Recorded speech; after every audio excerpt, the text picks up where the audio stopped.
Hi, welcome to Veloce and Motoren. We make videos about Formula 1, Formula 8, hypercars, and planes. Today I'm going to talk about the Monaco ePrix.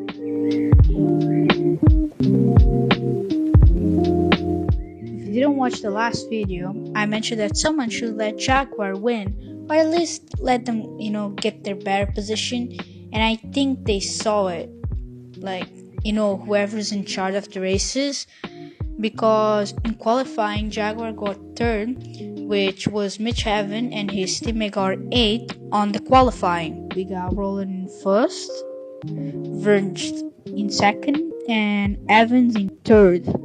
So now in the race we got Verge in first, who is not bad, and this race is his second win on the season. Then we got Roland in second, and then we got Felipe Massa in third. But wait, where's Evans? Oh yeah, he's in 7th. But how is this possible though? He had 4 places head start, and now he's in 7th. Well, no one knows. And as well, I forgot, there was 3 crashes.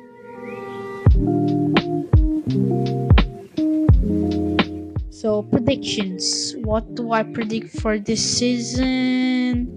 Well, at least Audi, it's not gonna win, I think. And I think that's good, but anyways, the season will be very boring. So yeah, I think that's the end of the video, so don't forget to subscribe. Thank you for watching.